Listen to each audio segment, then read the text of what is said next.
Fleet Commander Thyra Velshan stood on the bridge of her flagship, the Velithar, and watched her world fall apart. The holographic display in front of her showed the full picture of the Grand Selthari Armada, and it was not a pretty sight. Red dots blinked everywhere. Red meant damage. Red meant dying. Out of 400 ships that had once sailed together through the stars, like a river of light, only 43 remained. And even those were barely holding on. She pressed her long fingers against the cold glass of the viewing panel and looked out into space. The stars were beautiful. They always were. But beauty meant nothing when your fleet was rotting from the inside out. It had started 3 months ago. The Selthari Dominion, her proud and ancient civilization, had answered a call for help. The Kethri, a peaceful species of psionic monks, had been conquered by the Vorkon hegemony. They took worlds and crushed cultures beneath their boots. So the Selthari had gathered their armada and gone to war. The battle had been fierce, but successful.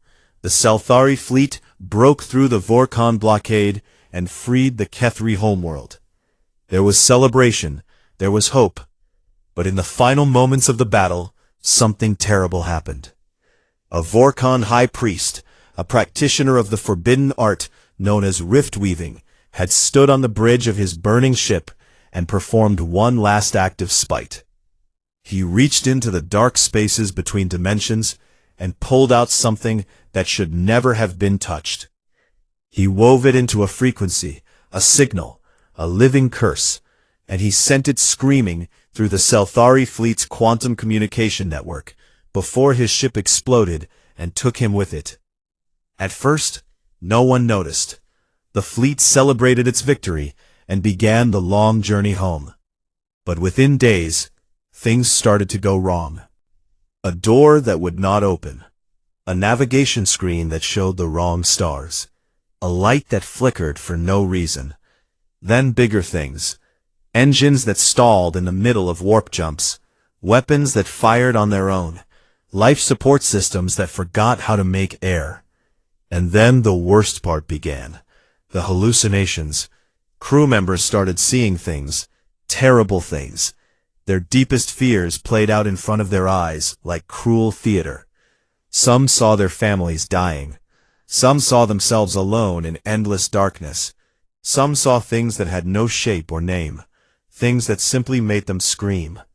Officers with centuries of training broke down and wept in the corridors. Soldiers who had faced death without flinching curled into balls and refused to move. The Selthari were a species of grace and logic. They were tall and beautiful, their skin glowing with soft bioluminescence that shifted color with their emotions. They had built a civilization on harmony, reason, and emotional balance. The curse attacked all of that. It tore at the very foundation of who they were. It whispered that nothing mattered, that order was a lie, that the universe was cold and empty and cruel, and all their beauty and wisdom meant nothing at all. Thyra had watched her fleet die slowly, ship by ship, mind by mind. She had called for help. She had begged for help. The Kethri monks came first. They were masters of psionic energy, and they tried to cleanse the fleet with focused meditation and prayer. It helped a little. The hallucinations slowed down for a few days. But the curse adapted. It learned. It came back stronger, and the monks had to retreat before it consumed them too. Then the Druma came. They were the greatest engineers in the galaxy. Short, stocky, four-armed beings who could build anything. They tore apart damaged ships and rebuilt them from scratch, replacing every wire, every circuit, every bolt. But when they powered the new systems on, the curse was already there, waiting. It had jumped from the old parts to the new ones, like a fire jumping between trees.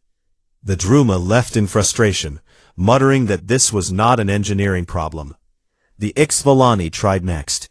They were experts in information warfare, slender beings with crystalline brains that could process data faster than any computer. They dove into the quantum network and tried to find the curse's code and delete it. They found it, but when they tried to remove it, it fought back. It adapted to their attacks, shifted its shape, rewrote itself in real time. 2 Ixvalani analysts suffered permanent brain damage before the rest pulled out. Nobody else came after that. The Galactic Concord, the great alliance of spacefaring species, sent messages of sympathy and regret. The Selthari were on their own. Thyra stood on her dying bridge and felt the weight of 400 ships pressing down on her shoulders. 43 left. How long before it was 30? 20? None? The door behind her opened, and a young officer named Pellis stepped in.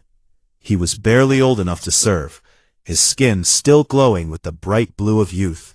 He carried a data tablet and looked nervous. "Commander," he said quietly, "I found something. Maybe nothing, but I thought you should see it." Thyra turned. "Show me."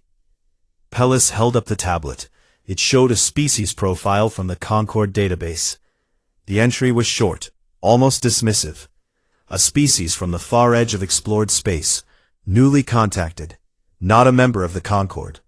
Classified as a Level 2 civilization, which was the galactic way of saying they were primitive. "Humans," Thyra read aloud. She looked at the image on the screen. They were strange creatures. Soft skin, no bioluminescence, small eyes, and an alarming amount of hair in random places.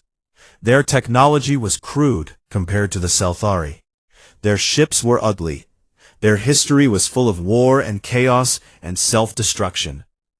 "Why are you showing me this?" Thyra asked. Pellis swallowed hard. "I was reading old Concord reports. Humans have an unusual resistance to psionic influence. Their brains are structured differently from every other known species. They are chaotic, unpredictable, and extremely difficult to affect with mental attacks. I thought maybe they could help." Thyra stared at the young officer for a long moment. Then she looked back at the holographic display, at the 43 red dots blinking like dying heartbeats. "Humans," she said again, and the word felt strange in her mouth. "A primitive species with ugly ships and messy brains." "Yes, Commander." Thyra closed her eyes. She thought about pride. She thought about dignity. She thought about the 400 ships that had sailed out, and the 43 that remained. She thought about the crew members screaming in the lower decks, about the engineers who could not fix what was broken, about the monks and the hackers and the builders who had all tried and failed. Pride was a luxury she could no longer afford. "Send them a message," she said quietly. "Send them everything. Tell them what happened. Tell them we are dying, and ask them if they can help." Pellis nodded and hurried away. Thyra turned back to the stars. Somewhere out there, on a small blue planet orbiting an ordinary yellow star, a species she had never met was about to receive the strangest message in their short history. She did not believe they could help. She did not believe anyone could help anymore. But she had run out of options and run out of pride, and sometimes that was enough to try one more time. The stars said nothing. They just burned, cold and quiet, the way they always had. The message arrived at Geneva Station at 3 in the morning, Earth Standard Time. It came in on a frequency that the station's communication officers had never seen before, wrapped in alien encryption that took 17 minutes to crack. When it was finally decoded, the officer on duty read it twice, then called her captain. Captain Elias Varn was not the kind of man who liked being woken up at 3 in the morning. He was 46 years old, built like a man who had carried heavy things his whole life, and he had a face that looked like it had been carved out of stone by someone who was in a hurry. He had served in the Terran Frontier Corps for 20 years, and he had seen things that most people on Earth would never believe. But when he read the Selthari message, even he sat up straight. "Get me Dr. Okoye," he said. Dr. Marin Okoye arrived 20 minutes later, still pulling her jacket on. She was a xenotechnologist, which was a fancy way of saying she studied alien technology that nobody else could understand. She was tall, sharp-eyed, and had the kind of brain that never stopped working, even when she wanted it to. She read the message 3 times. "This is real?" she asked.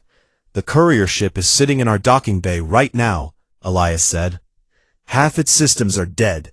The pilot looks like he hasn't slept in weeks." The pilot's name was Sorath, and he looked worse than Elias had described.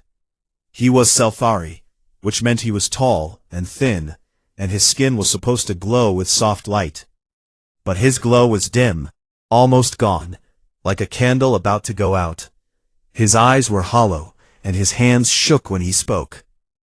He told them everything: the war, the victory, the curse, the months of slow decay, the failed rescue attempts by the Kethri, the Druma, and the Ixvalani. He told them about the hallucinations, the madness, the ships that went dark one by one.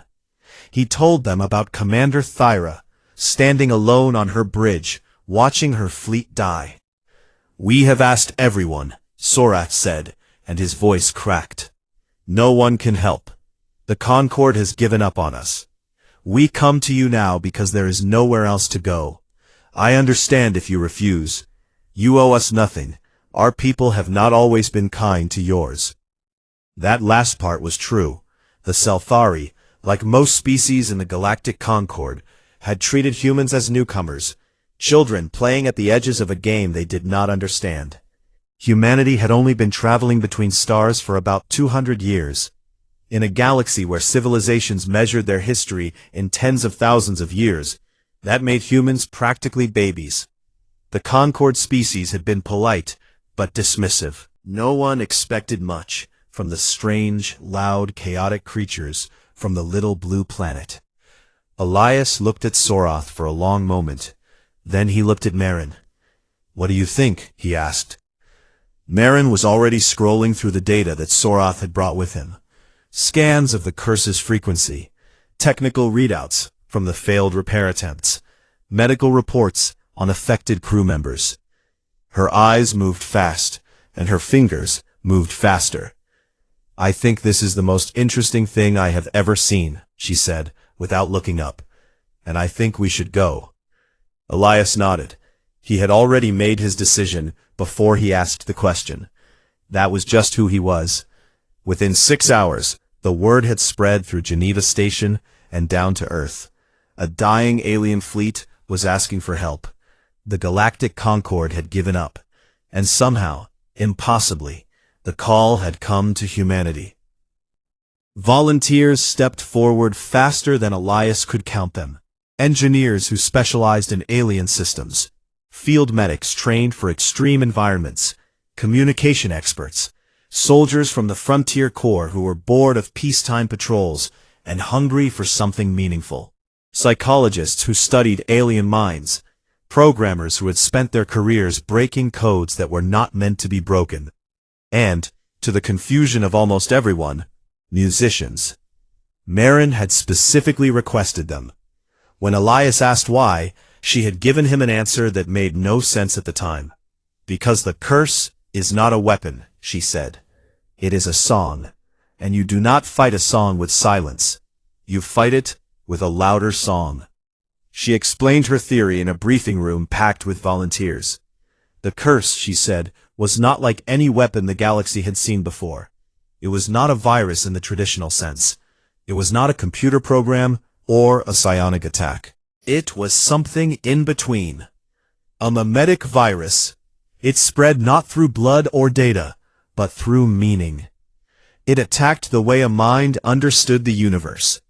It told you that nothing mattered, and it said it so convincingly that your brain believed it, and then your body followed. The Selfari mind was built on harmony and logic. When the curse told them that order was meaningless, they had no defense. Their entire way of thinking shattered like glass. The Kethri, the Druma, the Ixvalani, they all had the same problem. Their minds were structured, organized, predictable. The curse could read them like a book and tear out the pages. But human minds were different. Human minds were messy, contradictory, chaotic. Humans could believe two opposite things at the same time and not even notice. They could stare into the absolute certainty that nothing mattered and then go make breakfast. They had spent their entire evolutionary history surrounded by suffering, absurdity, and meaninglessness. And instead of being destroyed by it, they had invented poetry, music, comedy, religion, art, and 1,000 other ways to spit in the face of the void. We are not immune to despair, Marin told the room, but we are very, very good at functioning inside it, and that might be exactly what this fleet needs. Elias stood up after she finished and looked at the volunteers. There were about 300 of them, engineers, soldiers, doctors, musicians, hackers, and a few people who were hard to categorize.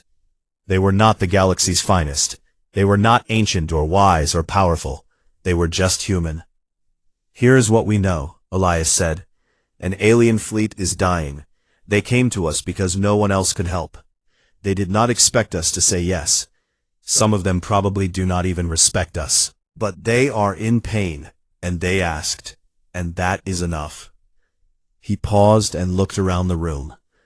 We are not going out there to prove anything. We are not going out there because we want the galaxy to notice us.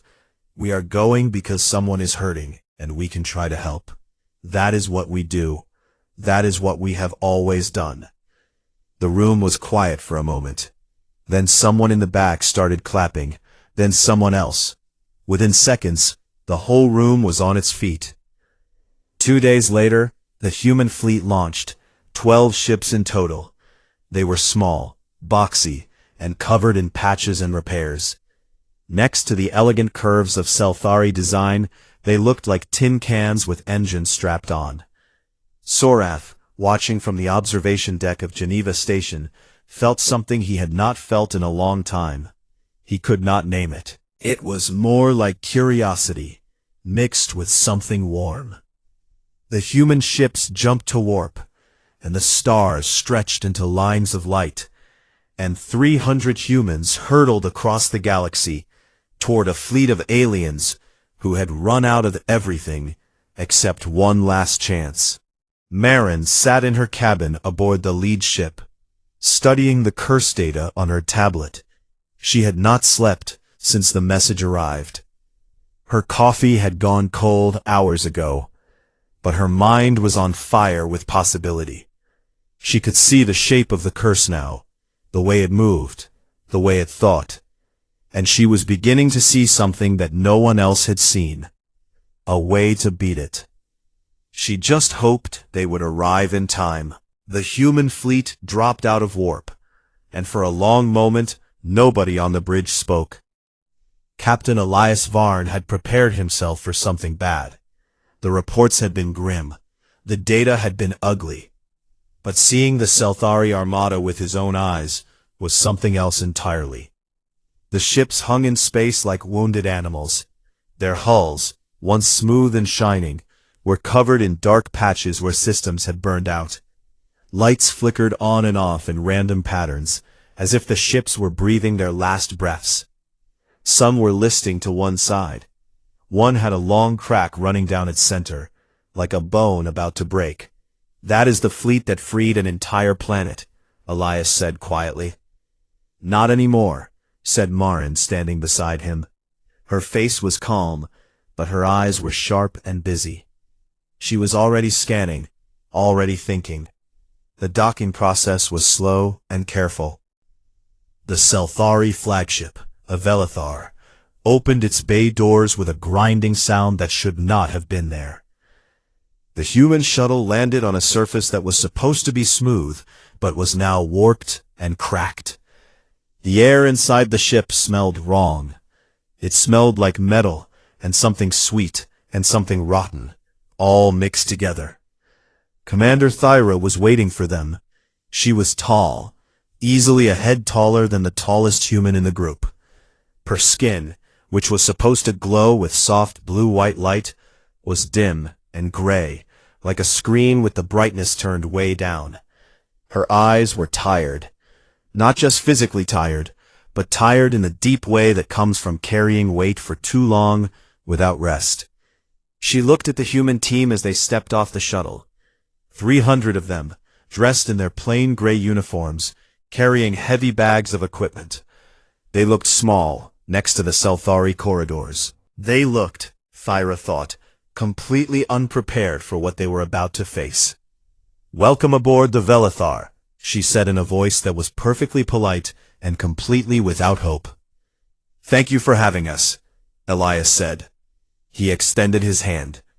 Thyra looked at it for a moment, then took it. His grip was warm and firm, and something about it surprised her, though she could not say what. The human team split up within the hour. Engineers went to the engine rooms. Medics went to the medical bays, where hundreds of Selthari crew lay in various states of mental collapse. Communication specialists went to the quantum network hubs. And Marin took her own team straight to the heart of the ship, where the curse was strongest. They felt it almost immediately. It started as a feeling, a heaviness in the chest, like the air had turned to water. Then the whispers came. They were feelings, shaped like words, pressing against the inside of the skull.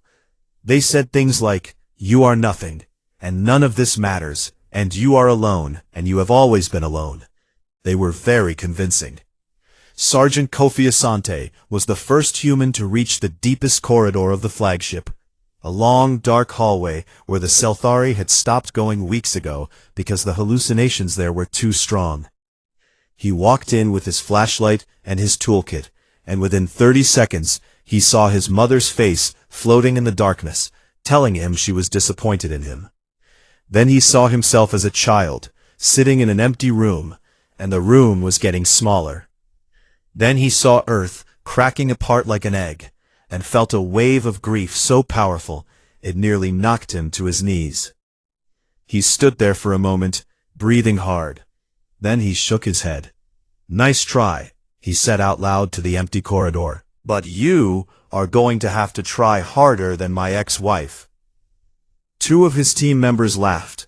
One of them, a young engineer named Rosa Delgado, was crying, but she was also laughing at the same time, which was a very human thing to do. They pushed forward. The Selthari watched this with something close to shock. They had security cameras in every corridor, and the bridge crew gathered around the monitors to watch the humans move through the cursed sections of the ship. They watched humans flinch, stumble, and sometimes stop to lean against the wall with their eyes closed. But they did not break. They did not scream. They did not curl up and lose themselves the way the Selthari had.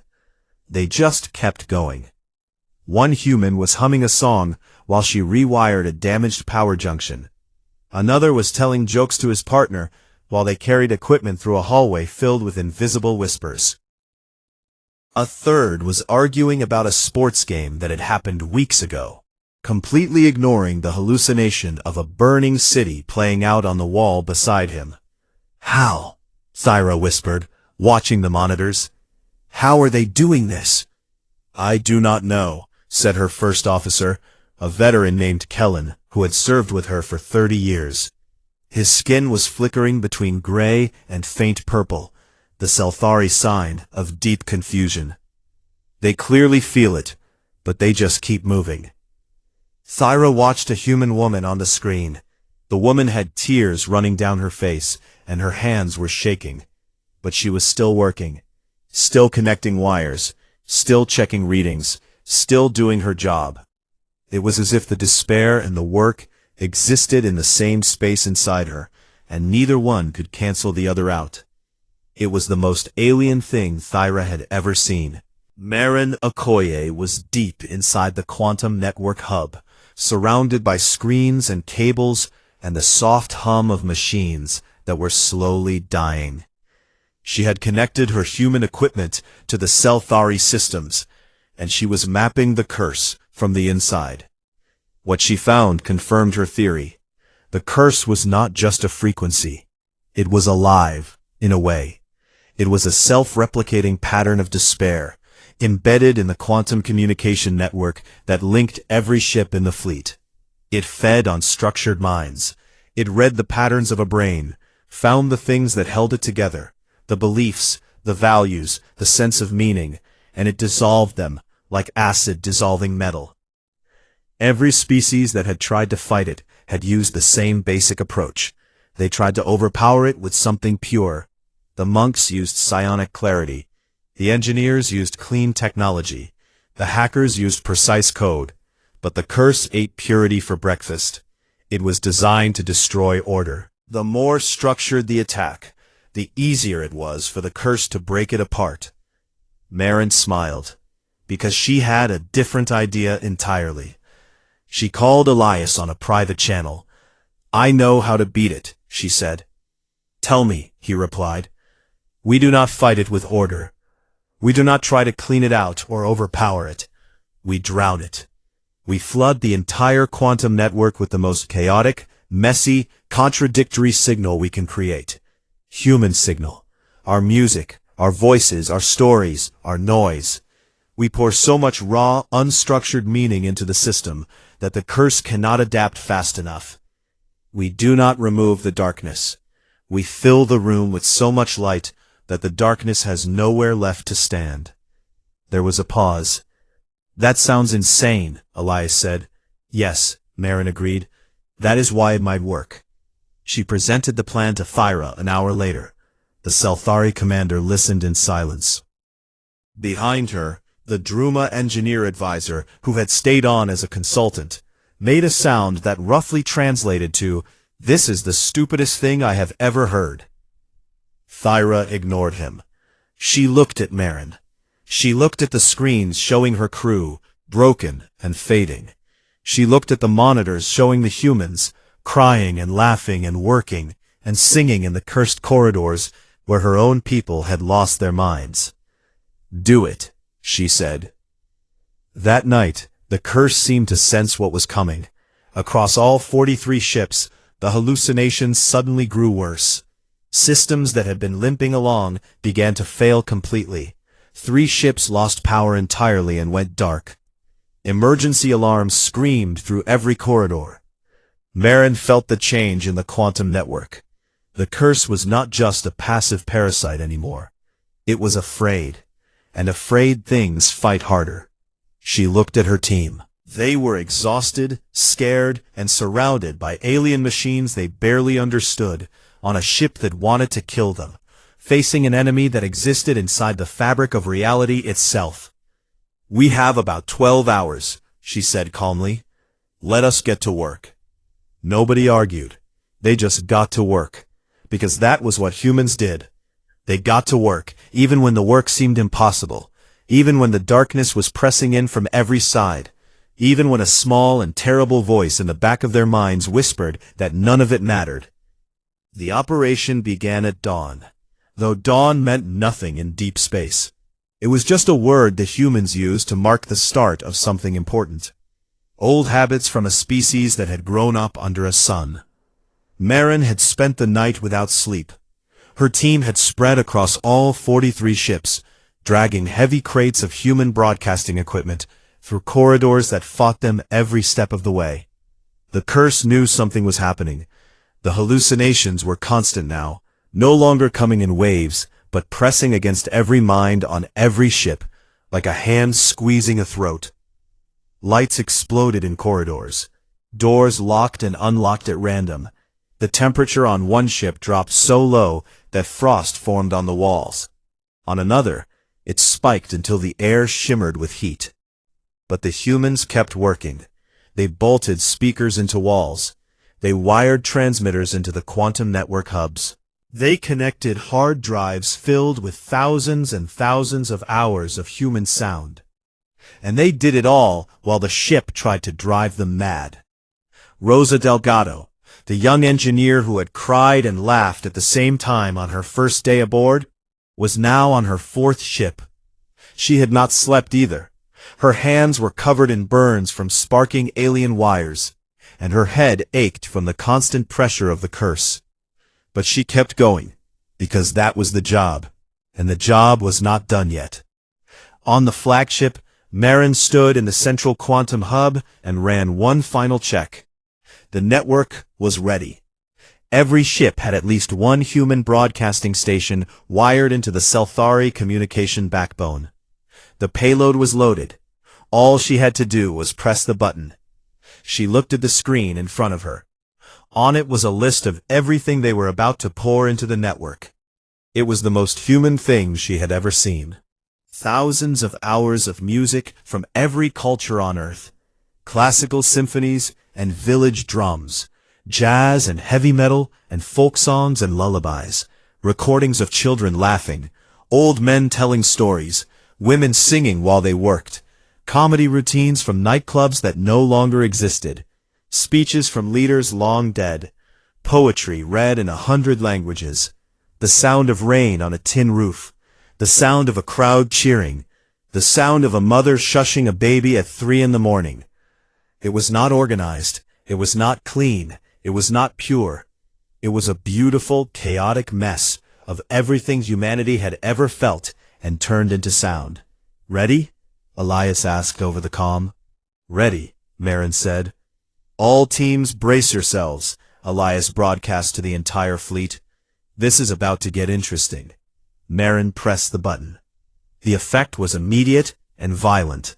The payload hit the quantum network like a flood breaking through a dam. Every speaker on every ship erupted with sound. Music poured through corridors that had been silent for weeks. Voices filled rooms where only whispers had lived. The network, which had carried nothing but the curse's dark frequency for months, was suddenly overflowing with raw, unfiltered human noise. And the curse fought back. It hit harder than Marin had expected. The psionic frequency spiked to levels that the instruments could barely measure. The hallucinations exploded into something beyond anything anyone had experienced before. It was no longer whispers and visions.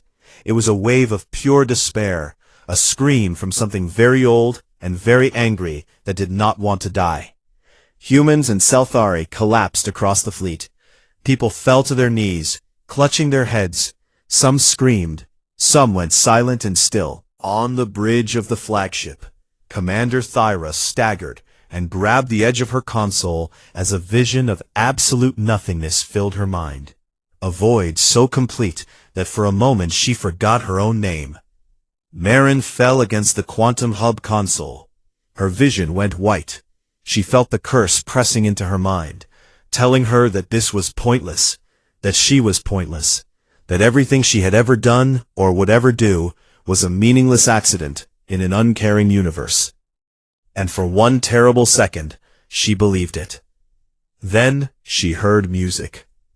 It was faint at first, coming through the speakers she had just installed. A piano piece, something old and sad and beautiful.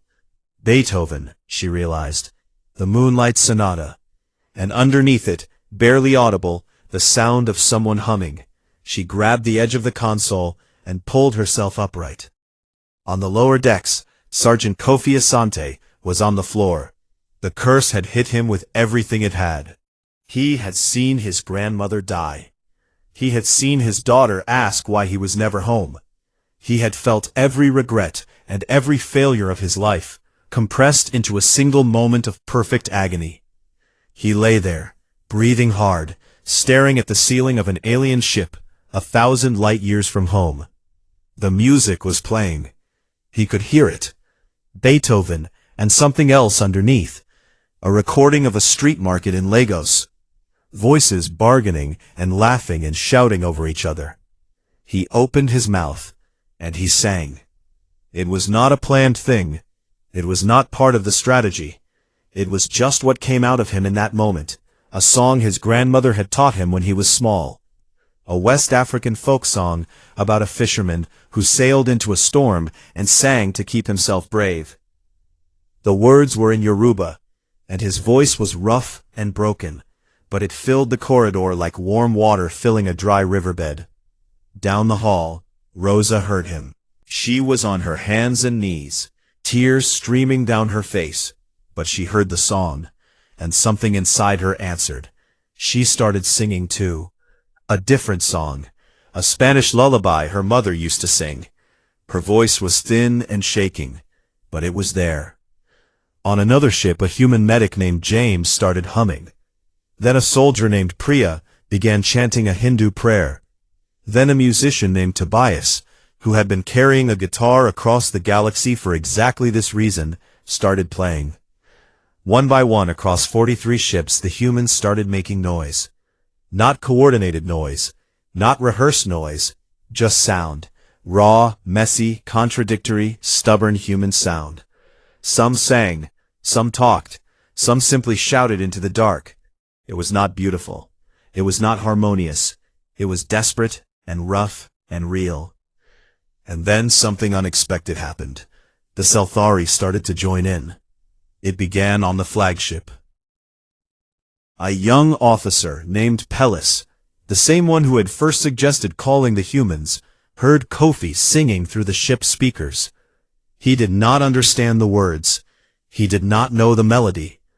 But something about it reached past the curse and touched something inside him that he thought had died months ago. He opened his mouth and began to sing a Sci-Fi hymn, a very old one, from the time before his people had ever reached the stars. Thyra heard it from the bridge. She heard the human songs and the Sci-Fi hymn woven together, clumsy and imperfect and completely unplanned, and she felt tears running down her face. Her skin began to glow again, faintly, for the first time in weeks. The quantum network carried all of it. The human payload and the live voices and the Sci-Fi hymns all mixed together into something that had no name and no category. It was not order and it was not chaos. It was both at the same time. It was meaning being built and broken and rebuilt in real time, faster than the curse could follow. And the curse began to crack. Marin watched her instruments with wide eyes. The entropic frequency was destabilizing. It was designed to destroy structured signals, to dissolve meaning into nothing. But this signal was not structured. It was a storm of contradictions, sad and happy, loud and quiet, alien and familiar, all at once. Every time the curse tried to lock onto one pattern and destroy it, a dozen new patterns appeared. It could not adapt fast enough. It was drowning in meaning. The frequency stuttered, flickered, broke apart. Across the fleet, systems began to come back online. Lights stopped flickering and stayed on. Engines hummed steadily for the first time in months. Navigation screens showed the right stars. Life support systems remembered how to work. The hallucinations melted away like fog under sunlight. The silence that followed was the most beautiful sound any of them had ever heard. Thyra stood on her bridge. Her skin was glowing blue-white, bright and strong, the color of a clear sky. Around her, her crew were standing, looking at each other, touching their own faces, as if they were not sure they were real. On the screens she could see the same thing happening across the fleet. Sci-Fi and humans standing together in corridors that no longer whispered, on ships that no longer flickered, in a fleet that was no longer dying. She turned to Captain Elias Varn, who was standing nearby, looking as tired as any human she had ever seen, but smiling in a quiet, satisfied way. "What are you people?" she whispered. Elias shrugged. "Just loud," he said. And somewhere deep in the quantum network, in the place where the curse had lived and fed and grown for months, there was nothing left but music. The days that followed were strange and quiet, and full of small miracles. Across the fleet, the Sci-Fi woke up as if from a long and terrible dream. They moved slowly at first, blinking at lights that stayed steady, touching walls that no longer hummed with wrongness. Some of them wept, some of them laughed. Many did both. After 3 months of living inside a nightmare, the simple act of walking down a corridor without hearing whispers felt like the most extraordinary thing in the universe. Of the 43 ships that had survived the curse, 41 were fully restored.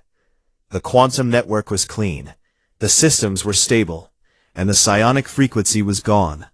Not just suppressed, but completely erased, overwritten by the tidal wave of human noise that had flooded every channel and connection. Two ships, the Koreth and the Scyld's Eye, were too far gone. Their hulls had weakened beyond repair, and their crews had already been evacuated weeks before the humans arrived. Commander Thyra ordered them decommissioned with full military honors. The fleet watched as the two ships were released into the nearest star, their empty shells burning bright for a moment before they were gone. It was a funeral and a celebration at the same time. The Selthari were good at that. The human task force stayed for another week, helping with repairs and making sure the curse was truly dead. The engineers crawled through systems they barely understood, guided by patient Selthari technicians who were still trying to process what had happened. The medics worked alongside Selthari healers in the medical bays, treating crew members whose minds had been damaged by months of psionic assault. The recovery would take time. Some of the Selthari would carry scars for the rest of their lives. But they were alive, and they were free, and that was enough for now. On the seventh day, Thyra held a ceremony on the bridge of the Velithar. It was a fleet honor, the highest recognition the Selthari military could give, and in 4,000 years of Selthari history, it had never been given to anyone outside their species. Thyra stood before the assembled human team and spoke in a voice that was steady and warm, her skin glowing with a deep gold that meant gratitude. "You came to us when no one else would," she said. "You walked into our darkness, and you brought your own light. You did not ask for payment. You did not ask for recognition. You asked only where the work needed to be done, and then you did it. From this day forward, every human who walks aboard a Selthari ship walks as fleetkin, as family. This is not a debt. This is a bond." She placed a small crystal pendant around the neck of every human who had served aboard the fleet. The crystals were warm to the touch and glowed faintly with Selthari bioluminescence. "They would glow for 100 years or more," Thyra said, "so that no one would forget." Captain Elias Varn accepted his pendant with a short nod and no speech. He was not a man for speeches. But when Thyra placed the crystal around his neck, she saw something in his eyes that she was beginning to understand about humans. They felt things deeply, more deeply perhaps than they ever showed. They just carried it differently. The news traveled fast. In a galaxy connected by quantum networks and faster than light communication, nothing stayed secret for long. Within days, every major species in the galactic concord knew what had happened. A Selthari fleet, cursed and abandoned, had been saved by the youngest and least respected species in explored space. The details of how it happened spread even faster than the basic news, and the details were what really shook people. The Selthari had been saved by music, by laughter, by noise, by the stubborn, irrational, gloriously messy refusal of 300 humans to surrender to despair. The reactions were immediate and varied. The Druma, the four-armed engineers who had tried and failed to rebuild the fleet, sent a formal apology to the Terran Frontier Corps. It was written in their blunt, practical style and said roughly this: "We underestimated you. We were wrong. We would like to learn from you if you would teach us." The apology was accompanied by a gift of advanced engineering tools and a request for a cultural exchange program. The humans accepted both. The Ixvalani, the crystalline-brained information warriors, launched an entire academic program dedicated to studying human mimetic resilience. They were fascinated by the idea that a species could be resistant to psionic attack, not through mental discipline or psionic shields, but through sheer neurological chaos. Their first published paper was titled Irrationality as Defense, the Human Cognitive Model, and it became the most downloaded academic work in Concord history. The Kethri monks, who had tried and failed to cleanse the fleet with prayer and meditation, sent a delegation to Earth. They spent 3 months there, visiting temples and churches and mosques and concert halls and comedy clubs and football stadiums. When they returned home, they issued a formal spiritual declaration. Humans were to be recognized as beings blessed by the chaos between stars, the highest honor in Kethri faith. It meant that humans were considered sacred not despite their chaos, but because of it. The Kethri believed that the universe was built on a balance between order and disorder, and they believed that humans carried the spark of creative disorder more purely than any species they had ever encountered. Dr. Marin Okoye published her findings 2 months after the fleet was saved. Her paper was long and technical, but its central message was simple. The reason humans could resist the curse was not because they were stronger or smarter or more advanced than other species. It was because of how they were built. Human brains were messy, contradictory, and deeply irrational by galactic standards. Humans could hold despair and hope in the same hand. They could know that the universe was cold and meaningless and still choose to love each other, still choose to build things, still choose to sing. Every other species in the Concord had built their civilizations on a foundation of order, whether it was psionic harmony, logical precision, or spiritual clarity. Humans had built theirs on something stranger and rougher and harder to break. They had built it on the stubborn, unreasonable decision to keep going anyway. Marin called it defiant hope, and the phrase stuck. Within a year, it had become one of the most discussed concepts in galactic philosophy. Species that had spent millennia perfecting their minds and their cultures began to ask an uncomfortable question. Had they, in their pursuit of order, lost something important? Had they become so refined that they were fragile? And if so, what could they learn from a species that was the opposite of refined? The biggest change came in the halls of the Galactic Concord itself. For 2 centuries, humanity had been a footnote in galactic politics, a minor species with crude technology and a short history, tolerated but not taken seriously. That changed on the day Commander Thyra Velshan stood before the full Concord Assembly and spoke. "I have commanded fleets for 60 years," she said. "I have fought battles across a dozen star systems. I have met every species represented in this hall, and I tell you now that no species I have ever encountered has impressed me more than the humans." The hall was silent. Thyra's skin glowed with the deep, steady white of absolute conviction. "They did not come to us because we were allies," she continued. "We were not. They did not come because they wanted something from us. They asked for nothing. They came because we were in pain, and because they hurt us, and because something inside them will not allow them to ignore suffering when they can do something about it. That is not the mark of a primitive species. That is the mark of a great one." She paused and looked around the hall. "I am formally sponsoring humanity's entry into the Galactic Concord. Not as a junior member, not as an observer, as a full and equal partner. And I challenge any species in this room to tell me they do not deserve it." No one challenged her. The vote was unanimous. 6 months after the fleet was saved, Sergeant Kofi Asante was sitting in his apartment on Earth, watching the rain fall outside his window. He had returned to a quiet life after the mission. He did not give interviews. He did not write a book. He just went home, the way soldiers do. There was a knock at his door. When he opened it, he found a small package on the step. It had no return address, but the wrapping was unmistakably Selthari, smooth and faintly glowing. He opened it carefully. Inside was a crystal, smaller than the pendant he had been given on the flagship, but more intricate. It was shaped like a teardrop, and when he held it, it began to play music. 2 melodies woven together.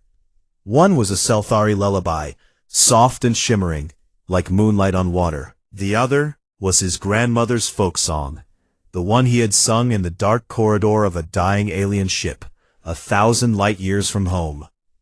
There was a note inside the package. It was written in Selthari script, with a human translation underneath. It said, "So neither of us forgets." Kofi sat down in his chair and held the crystal and listened to the music and watched the rain. He did not cry. He just sat there, a man who had once sung in the dark because he did not know what else to do, holding a gift from a galaxy that had finally heard him. And across that galaxy, in 1,000 ports and stations and ships and worlds, the story was told and retold. It grew and changed, the way all good stories do. But the heart of it stayed the same. A fleet was dying. The galaxy had given up. And then the humans came. Not with weapons or warp drives or ancient wisdom, but with music and stubbornness and the irrational, unshakable belief that even in the darkest corridor of the coldest universe, it was still worth singing. It was always worth singing.